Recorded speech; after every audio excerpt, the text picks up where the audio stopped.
Islamic scholar Mufti Muhammad Yusuf Taibi Hafizahullah Ta'ala, Fazil Madina University. أعوذ بالله من الشيطان الرجيم وما أبرئ نفسي إن النفس لأمارة بالسوء۔ آج ہم 13واں پارہ پڑھ رہے ہیں۔ یہ ان الفاظ سے شروع ہوتا ہے کہ میں اپنے نفس کو بری قرار نہیں دیتا، کیونکہ نفس جو ہے یہ تو برائی پر ابھارنے والا ہوتا ہے۔ یہ قول حضرت یوسف علیہ السلام کا ہو تو پھر یہ معنی بنے گا، اگر اس عورت کا ہو تو پھر میں اپنے نفس کو بری قرار نہیں دیتی۔ اس میں اختلاف ہے علماء کا، لیکن بات درست ہے کہ نفس جو ہوتا ہے وہ برائی پر ابھارتا ہے۔ نفس کی 3 قسمیں ہیں، ایک ہے برائی پر ابھارنے والا، ایک ہے برائی پر ملامت کرنے والا، اور ایک ہوتا ہے مطمئن، وہ بالکل برائی کی طرف لے کر نہیں جاتا۔ تو ہمیں اپنے نفس کو، اپنے دل کو وہ ترقی دلاتے ہوئے مطمئنہ تک لے کر جانا ہے۔ یاد رکھیں، دل جو ہوتا ہے یہ بچہ ہوتا ہے۔ جس طرح بچہ ہر دیکھ کر چیز مانگ لیتا ہے، جو چیز نظر آئی، جو بک رہی ہے مجھے لے دو، ایسے ہی انسان کا دل ہے۔ وہ جتنا بھی سنجیدہ ہو، بادشاہ بن جائے، وزیر اعظم بن جائے، وہ کوئی اچھی گاڑی دیکھے گا، کہے یہ ہونی چاہیے میرے پاس، اچھا ہیلی کاپٹر دیکھے گا، یہ میرے پاس ہونا چاہیے، جو دیکھا اچھا وہ میرے پاس ہونا چاہیے۔ یہ دل کی کیفیت ہے۔ اللہ فرماتے ہیں وَأَمَّا مَنْ خَافَ مَقَامَ رَبِّهِ وَنَهَى النَّفْسَ عَنِ الْهَوَىٰ فَإِنَّ الْجَنَّةَ هِيَ الْمَأْوَىٰ۔ جو شخص اپنے دل کو خواہشات سے روکتا ہے اس کے لیے جنت ہے، اور جو خواہشات کے پیچھے چل نکلتا ہے تو پھر وہ بچہ بن جاتا ہے، پھر وہ خرابی ہوتی ہے۔ تو یہ یہاں سے شروع ہوتا ہے۔ ویسے میں نے سورہ یوسف کی بقیہ قصہ، سورہ یوسف کا بقیہ قصہ میں نے پچھلے سبق میں ہی بیان کر دیا تھا، تو اب ہم اس میں کوئی زیادہ وقت نہیں لگائیں گے۔ تو یہاں پر یوسف علیہ السلام کے قصے کے 3 حصے ہیں۔ ایک ان کے مصر پہنچنے سے پہلے کا حصہ ہے، اور ایک مصر پہنچنے کے بعد کا جیل تک کا حصہ ہے، اور تیسرا حصہ حکومت ملنے، وزارت ملنے سے بادشاہت ملنے تک کا ہے۔ تو بہر صورت یہ تقریباً موٹی موٹی باتیں اس میں ہم نے پچھلے سبق میں عرض کر دی تھی، ہم اس میں زیادہ بات نہیں کریں گے۔ اس کے بعد جو صورت ہے وہ رعد ہے۔ رعد کا معنی ہوتا ہے بجلی کی چمک یا کڑک، بجلی کی کڑک۔ تو اس صورت میں چونکہ اس کا بیان ہے، اس لیے اس کا نام رعد رکھا ہے۔ شروع میں اللہ تبارک و تعالیٰ اپنی، چونکہ یہ بھی مکی صورت ہے، اللہ کی قدرتیں بیان ہوئی ہیں، اللہ کی شان، اس کے کمالات بیان ہوئے ہیں، کیونکہ اس وقت زیادہ احکام، نماز، روزہ، حج، زکوٰۃ یہ تو تھے نہیں، تو توحید اور شرک سے بچانا یہی زیادہ تر موضوع ہے مکی صورتوں کا۔ تو اس میں بھی ایسا ہی ہے۔ اللہ وہ ہے جس نے زمین کو پھیلا دیا، آسمان سے زمین کو چلاتا ہے، آسمانوں کو بلند کیا بغیر کسی ایسے ستون کے جو تم دیکھتے ہو، اور خود عرش پہ مستوی ہوا، سورج چاند کو مسخر کیا، اور پھر زمین کو پھیلایا، پہاڑ گاڑ دیے، زمین کی بیلنسنگ کی اللہ تعالیٰ نے، بیلنس کرنے کے لیے پہاڑ گاڑ دیے، اور جوڑا جوڑا کر کے درخت اور پھل پیدا کیے، اور کچھ اس میں نیچے سے نکلتے ہیں، ان کی جڑ سے درخت نکلتے ہیں، اور بالکل ایک جیسے نظر آتے ہیں، مزے میں بڑا اختلاف ہوتا ہے۔ تو تعجب کی بات یہ نہیں کہ نبی ان کے پاس انسانوں میں سے آیا، تعجب کی بات تو یہ ہے کہ یہ اس بات کا انکار کرتے ہیں کہ ہمیں دوبارہ اٹھایا جائے گا، بھلے جس رب نے پہلے پیدا کیا وہ دوبارہ نہیں اٹھا سکتا۔ پہلے تو کوئی تیرا ڈیزائن بھی سامنے نہیں تھا، اب تو تیرا ڈیزائن سامنے، تیری زندگی سامنے ہے۔ رسول اللہ صلی اللہ علیہ وسلم فرماتے ہیں انسان کا سارا جسم گال سڑ جاتا ہے سوائے اس کی آخری مہرے کے، جو آپ کا آخری مہرہ ہے، یہ بیج ہے، فرمایا اسی سے دوبارہ انسان کو کھڑا کیا جائے گا۔ لیکن اللہ تعالیٰ محتاج نہیں اس بات کا، اگر کوئی جلا کر کے اس کو بھی ختم کرنے کی کوشش کرتا ہے، اللہ اس کا محتاج نہیں ہے، اللہ پھر بھی اس کو دوبارہ کھڑا کر لے گا۔ اس کے بعد اللہ تعالیٰ کے کمالات میں سے اللہ کے علم کا ذکر ہے۔ اللہ جانتا ہے کہ کس کس مؤنث کے پیٹ میں کیا کیا ہے، جانوروں میں بھی، انسانوں میں بھی، اور کیا کمی ہوتی ہے، کیا زیادتی ہوتی ہے، ہر چیز اللہ تعالیٰ کے اندازے کے مطابق ہے۔ ہر غیب اور حاضر چیز کو جاننے والا ہے۔ تم آہستہ بات کرو یا باواز بلند بات کرو، اللہ تبارک و تعالیٰ ہر چیز کو جانتا ہے۔ تم چھپ کر کام کرو یا سامنے کام کرو، اس کے لیے کوئی فرق نہیں پڑتا، سب کو جانتا ہے۔ اللہ اکبر۔ اور اللہ تبارک و تعالیٰ فرماتے ہیں ان اللہ لا یغیر ما بقوم حتی یغیروا ما بانفسہم، کسی قوم پر جو حالت ہو اچھی یا بری وہ اس وقت تک تبدیل نہیں ہوتی جب تک وہ خود اس کو تبدیل نہ کرنا چاہیں۔ خود کوشش کریں تو تبدیل ہو جاتی ہے۔ اچھی ہے بری کرنا چاہیں بری ہو جائے گی، بری ہے اچھی کرنا چاہیں اچھی ہو جائے گی۔ اور یہ کتنی عجیب بات ہے کہ ہم جو چاہیں ہو جاتا ہے۔ انسان چاہے میں اپنی حالت بہتر کروں، اس کے لیے کوشش کرے تو ویسی ہی توفیق ملنا شروع ہو جاتی ہے۔ رسول اللہ صلی اللہ علیہ وسلم فرماتے ہیں جو شخص کسی سے قرض لیتا ہے اور ادا کرنا چاہتا ہے اللہ تعالیٰ اسباب بنا دیتا ہے، اور جس کی نیت پہلے دن سے ہو کہ میں نے نہیں دینا تو اللہ تعالیٰ پھر اس کو تلف کروا دیتا ہے، اور قرض بھی سر پہ ہوتا ہے اور دے بھی نہیں سکا ہوتا اور دنیا سے چلا جاتا ہے۔ اس کے بعد وہ آیت ہے جس کی وجہ سے سورت کا نام سورہ رعد ہے، یسبح الرعد بحمدہ والملائکۃ من خیفتہ۔ یہ جو بادل کڑکتے ہیں، گن گرج کی آواز آتی ہے، یہ آپ سمجھتے ہو کہ بادلوں کی آواز ہے یا اس کی کوئی سائنسی توجیہ کرو گے، لیکن اللہ فرماتے ہیں یہ بھی اللہ کی تسبیح بیان کرتے ہیں، یہ آواز اللہ کی تسبیح کی ہوتی ہے۔ پھر اس کے بعد جو اللہ تعالیٰ کے ان کمالات کے باوجود اللہ کے مقابلے میں دوسروں کو بلاتے ہیں، ان کو پکارتے ہیں، ان کی کہا کہ یہ جن کو پکارتے ہیں میرے سوائے یہ ان کے کسی کام نہیں آئیں گے۔ جیسے کوئی شخص منہ کھول کر کہے آج آپ پانی میرے منہ میں گر جا آ کر، تو پانی خود نہیں آتا، جتنا یہ پیاسا رہے گا اتنے ہی یہ نقصان میں رہیں گے۔ اور جو اللہ تبارک و تعالیٰ کی عبادت کرتا ہے اصل میں کامیاب وہ ہوگا۔ یہ لوگ جو اللہ کے مقابلے میں عبادت کرتے ہیں ان کو کس چیز سے غلطی لگی ہے؟ کیا رب کے مقابلے میں انہوں نے کوئی مخلوق بنا کر دکھائی ہے؟ مطلب کیسے تمہیں سمجھ نہیں آتی بات؟ کہاں خالق اور کہاں مخلوق، اور تم اس کو چھوڑ کر ان کی عبادت شروع کر دیتے ہو۔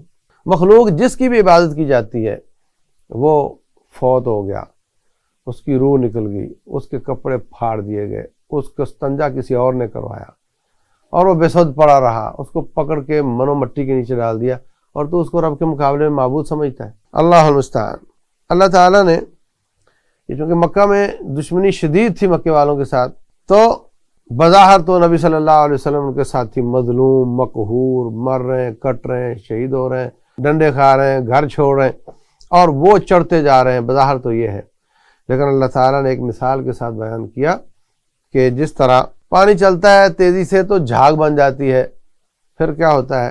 جھاگ بیٹھ جاتی ہے، پانی ہی پانی ہوتا ہے، جھاگ نظر ہی نہیں آتی۔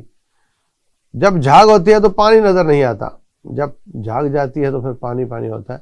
تو اللہ فرماتے ہیں جو لوگوں کو فائدہ دینے والی چیز ہے وہ بچ جاتی ہے۔ تو ایسے ہی یہ کفر جھاگ کی طرح بیٹھ جائے گا اور نیچے سے پانی پانی رہے گا انشاءاللہ۔ بڑی امید دلانے والی آیت ہے۔ اسی طرح اللہ تعالیٰ نے فرمایا کہ جو تم زیور بنانے کے لیے سونا گرم کرتے ہو اس کی بھی ایسی ہی مثال ہے کہ وَمِمَّا يُوقِدُونَ عَلَيْهِ فِي النَّارِ ابْتِغَاءَ حِلْيَةٍ وَمَتَاعٍ زَبَدٌ مِثْلُهُ، کہ سونا جب گرم کیا جاتا ہے اس کے اوپر بھی جھاگ آ جاتی ہے، وہ میل کچیل ہوتی ہے، وہ ضائع ہو جاتی ہے، ختم ہو جاتی ہے، نیچے سے سونا بچ جاتا ہے۔ تو آپ کو اے مکے والے مسلمانوں تمہیں کندن بنایا جا رہا ہے، تمہیں بھٹی سے گزارا جا رہا ہے، اور یہ کفر سارا جھاگ ہے، ختم ہو جائے گا اور تم خالص سونا بن کر نکلو گے۔ تو آج بھی جو تحریک کے لوگ مایوس ہو رہے ہوں ان کو ان آیات سے امید کی کرن ملتی ہے کہ جو بھی صورتحال ہے، بڑے دھندلکے ہیں، بڑی گھٹائیں ہیں، بہت طوفان ہیں، دنیا کا دباؤ ہے، اپنوں کا دباؤ ہے، باہر والوں کا دباؤ ہے، نہ اپنے چاہتے ہیں نہ باہر والے چاہتے ہیں، لیکن ہوتا ہے وہ ہے جو میرا رب چاہتا ہے۔ انشاءاللہ یہ ساری جھاگ بیٹھ جائے گی اور اللہ تعالیٰ آپ کے لیے کام کے دروازے کھولے گا۔ تو اس کام کے لیے ہمیں صبر کرنا پڑے گا۔ والذین صبروا ابتغاء وجہ ربہم واقاموا الصلاۃ وانفقوا مما رزقناہم سرا وعلانیہ، وہ لوگ جو صبر کرتے ہیں اللہ کو خوش کرنے کے لیے، نماز قائم کرتے ہیں، صدقہ کرتے ہیں، تو ان کے لیے آخرت کا گھر ہوگا۔ پھر اللہ تعالیٰ نے کچھ جنت کی نعمتوں کا ذکر کیا ہے کہ وہ بھی ہوں گے، اور ان کے جو نیک آباء تھے اور اولادیں تھیں وہ بھی جنت میں ملیں گے۔